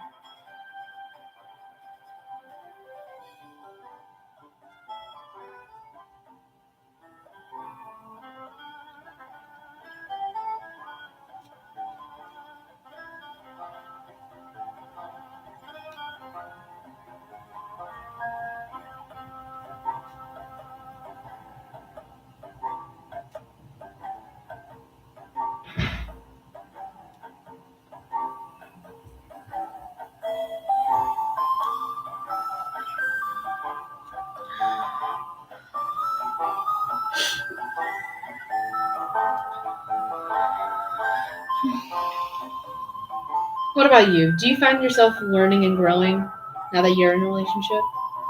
Is this your first one? I know. I don't know what song this is. I don't play Pokemon. I know. I'm an awful human being, but I'm loving the soundtrack. Thank you, Kevin, for this recommendation. Also, I definitely should have made the blue of the sky brighter, 100%, but we're just going to pretend that's not an issue.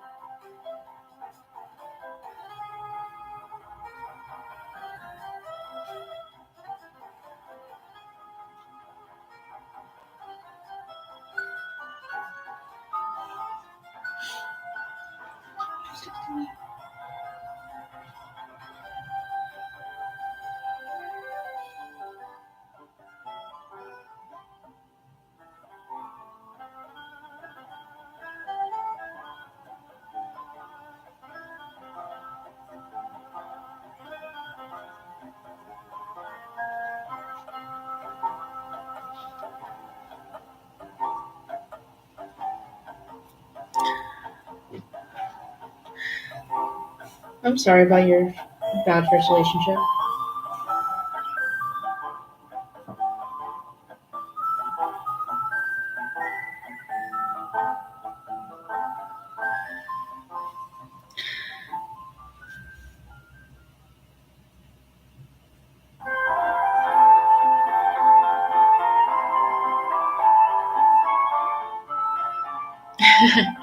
Gotcha. Yeah.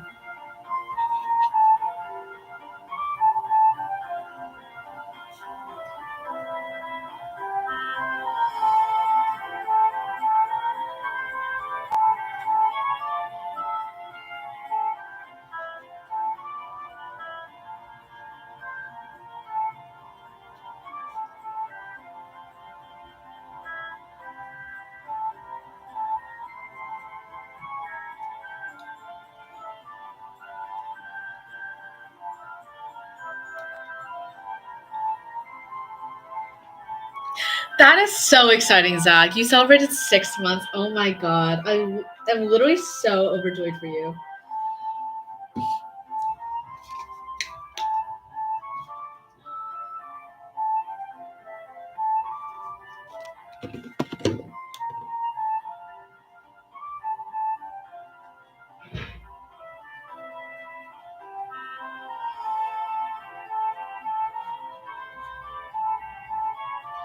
This is such a goated song.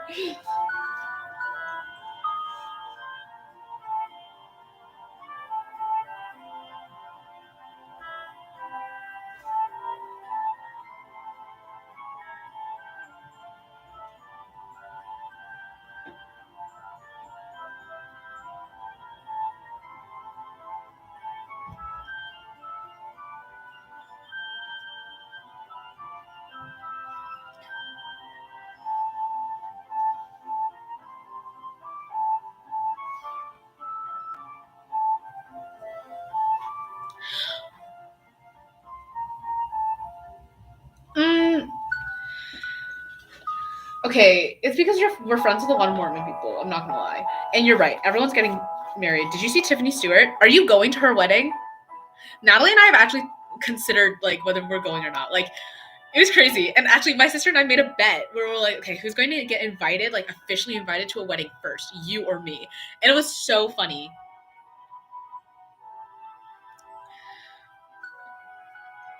Oh yeah, no, she's getting married.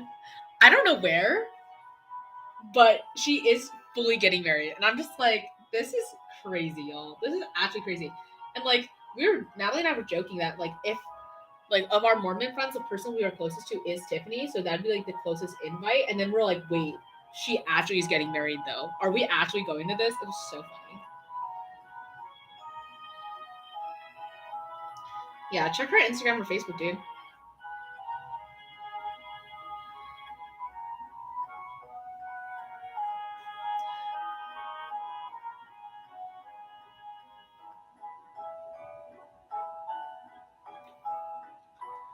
I'm definitely in support of the long relationship thing, like where you're basically common law partners. Because I'm like, yeah, you could get married, but you definitely like. I feel like there's some things that you have to do first. One of them being live together, and like I know Mormons don't do that, obviously, but like that is very important because imagine you did get married and you had never lived together, and then you live together and you hate like everything they do. Like that sucks.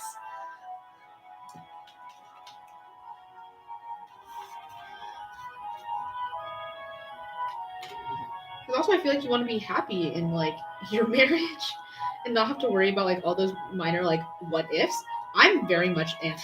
I don't like uncertainty in my life, so I would want to have as much certainty as possible before I made any like huge drastic things. You know.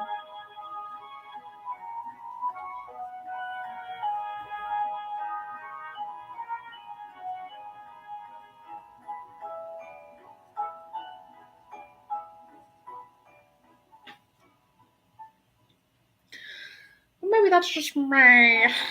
No, I know. I know it's not. I'm a very well. I mean, I'm not. I'm also not in like a religious or technically any religion, but just like in a religion specifically where they expect you to marry young and like after 6 months. Like that's crazy.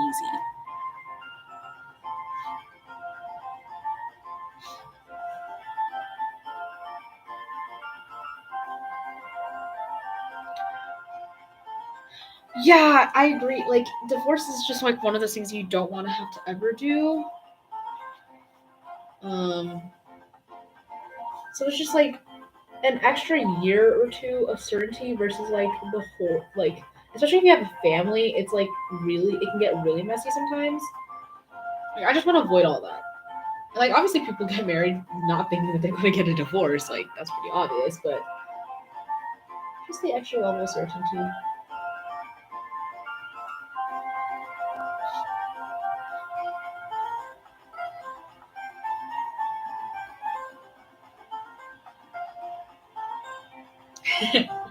What is it? A 43% divorce rate in America right now? I could be totally making that statistic up. I have no idea.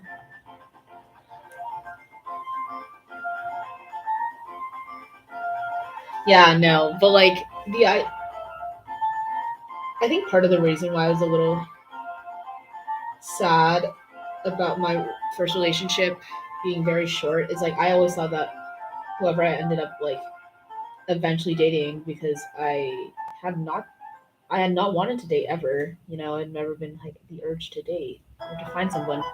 I thought that would make my first relationship kind of be like the be all end all. Like the breakup YouTube video, yeah.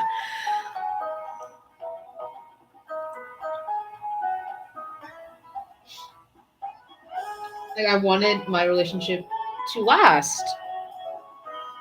You know, it didn't have to last forever, obviously. Like I am fully aware that first relationships don't. But I was very sad that it was literally not just like it did not last, but it fit like it was so fast that it was not even a relationship at all. But I still count it because I want to say like I want to say that I had, you know, for myself.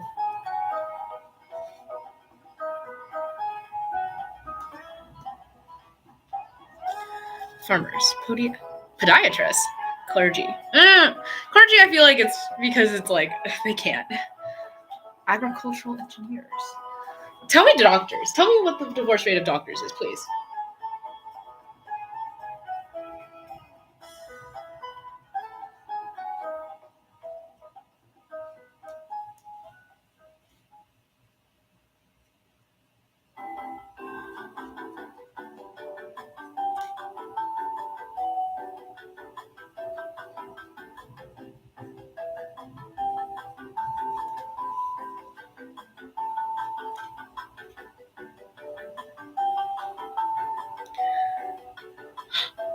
Nurses are 28.9. Oh my god, that's. I wonder why.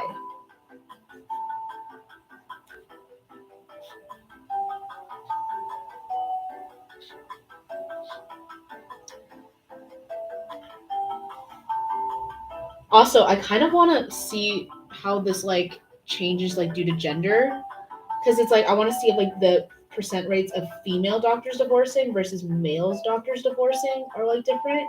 'Cause I think that would be very interesting, and I imagine there would be a difference almost.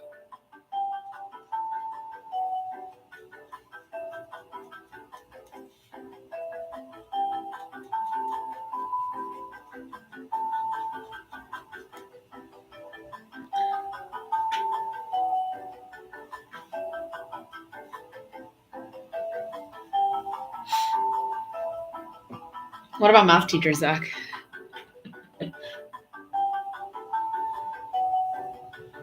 Also, fun fact, but Andrew's not here. He's also a math teacher. Which I think is really funny.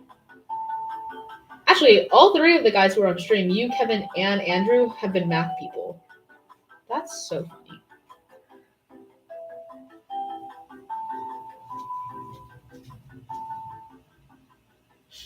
Actually, what about teachers? I'm sure they have teachers.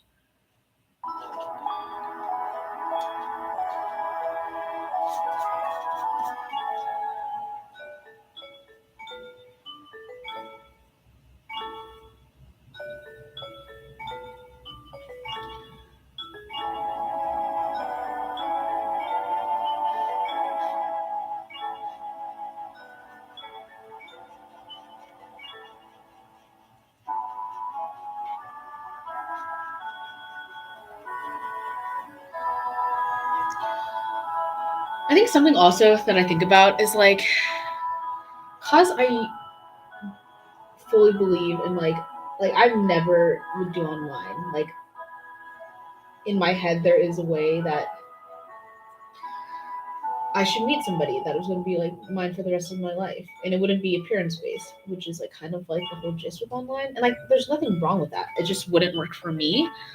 That it means I have like less options in a way. And something like my friend said, which I think about a lot because I feel like it's true, but is like he can't picture me with anyone. Not because I don't deserve love. Like obviously, like I'm gonna we're gonna have somebody. Like it's fine. Like that's not a question. Like I think I will eventually find somebody. He just couldn't picture me with that person because it would be like Like, it just like seems so weird and foreign that I would have like a person. And I think about that sometimes. Probably because I agree with him.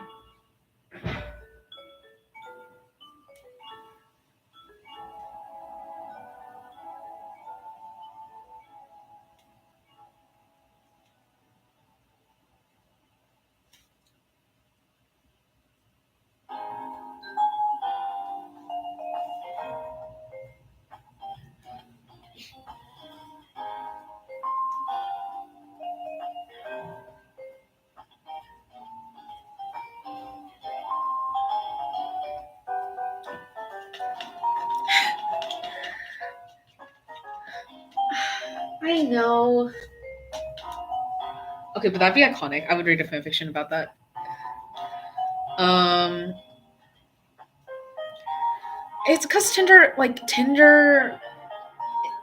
all dating apps are so superficial. Like I can't do it. If we connected because someone thought I was attractive or I thought, Tuesday love, iconic. No, the tagline of the movie would be like, "You thought Mondays were awful, but you didn't know."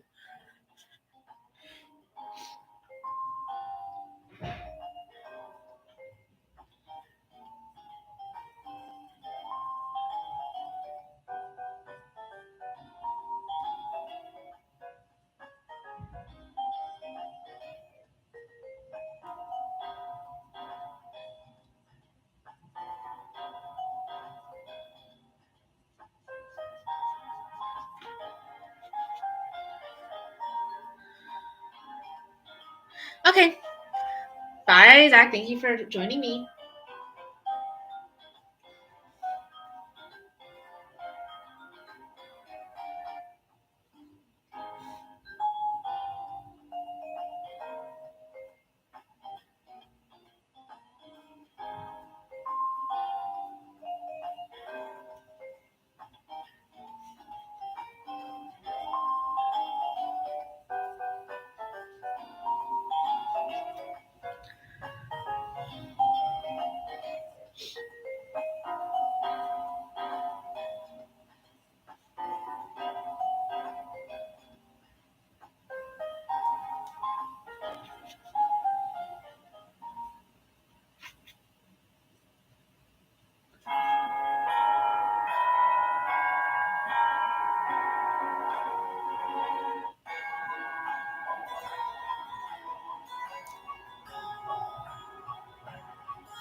fun time with this. Definitely taking me the full 3 hours, but I expected nothing less from as complicated of a painting as this. It's fun. At the end of the day, that's what's important.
Oh my god, my 2 hour phone is dead.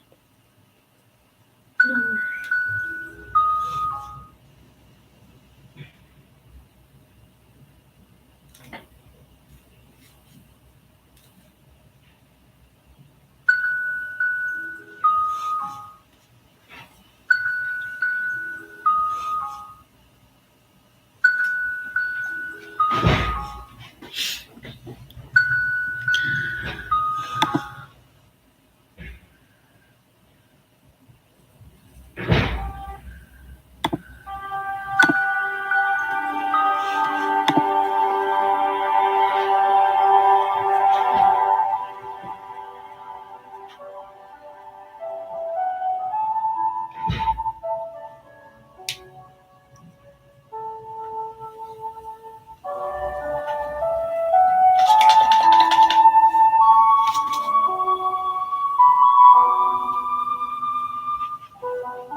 Hey.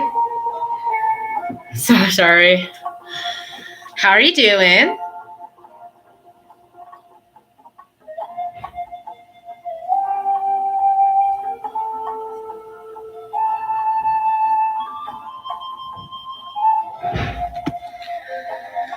I'm done.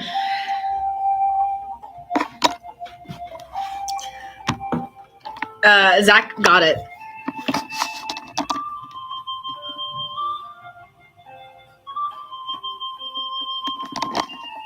What do you think?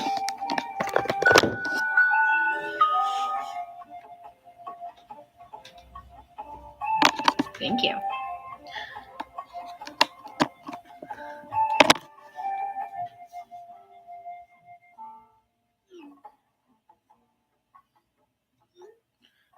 It's an eclipse tonight.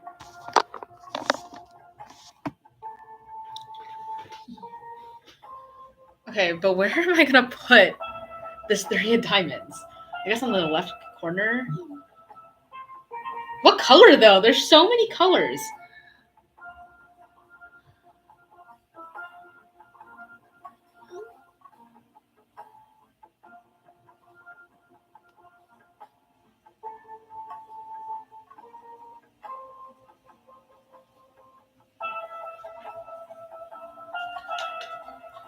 Should I do white? There's just too many colors. I'm gonna do white. Why not? I have a lot of white.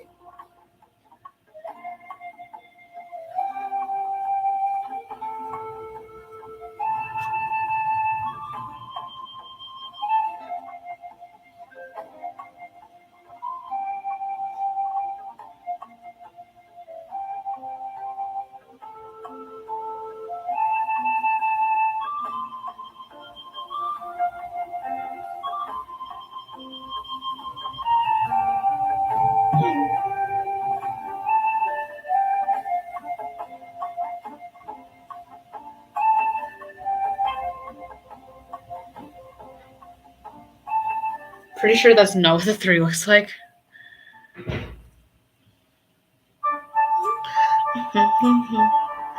I have any 3s in here? Oh my god, the white is so bold. Which is fine. Oh, yeah, that's right. That's definitely not. Oh my god, that's so not what I painted. That is awful. Oh no.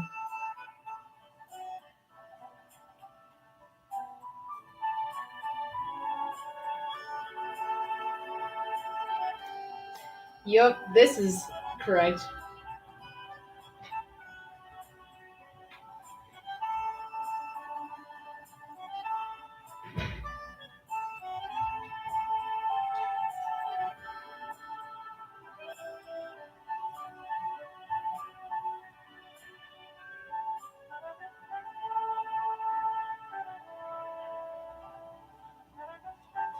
It's fine. I'll go in with some green to edit.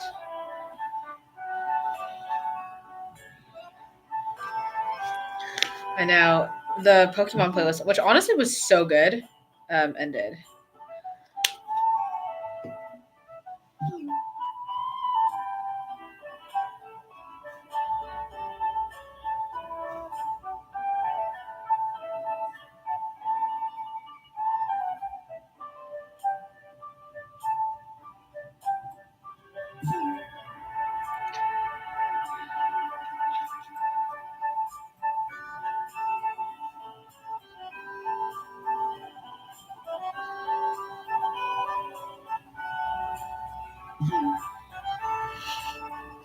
Skyloft is forever iconic. You're so right. Well, it's a messy 3. This is diamonds? What is this, Sophie? Hearts? I don't know! Hearts. Ugh, I hate hearts.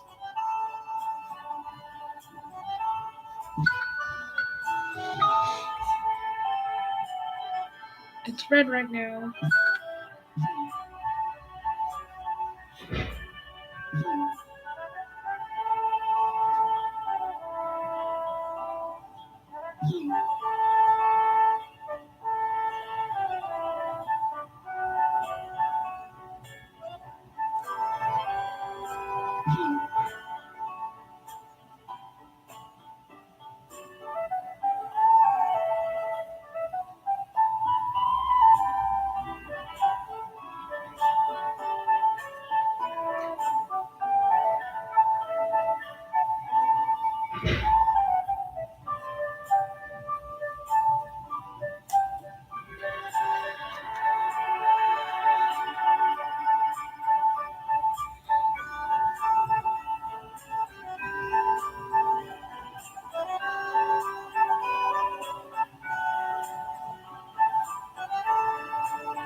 Done.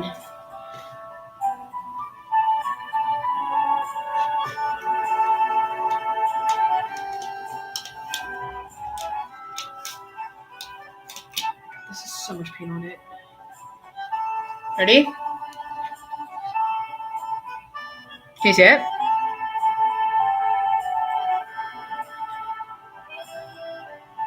It's actually a heart. I thought it was diamonds, but it's a heart. Thank you. I do not like how big the 3 is. Oh! Put it on smear. Whew. Thank God. But that's okay.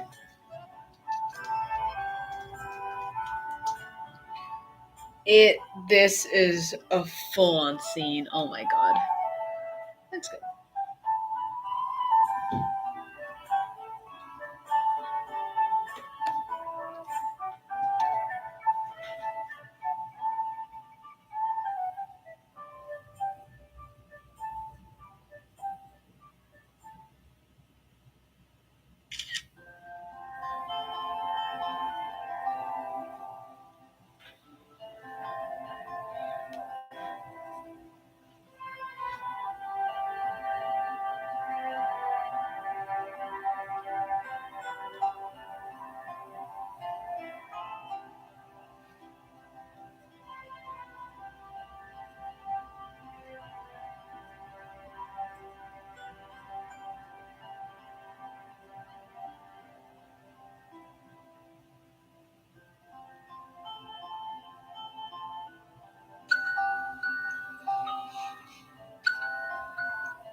There's eclipse tonight, so you should go try to look outside and see it.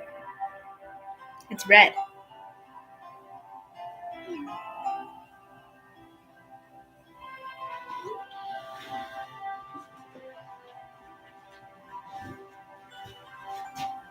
I'm actually going to turn off my light to see if I can see the moon, so.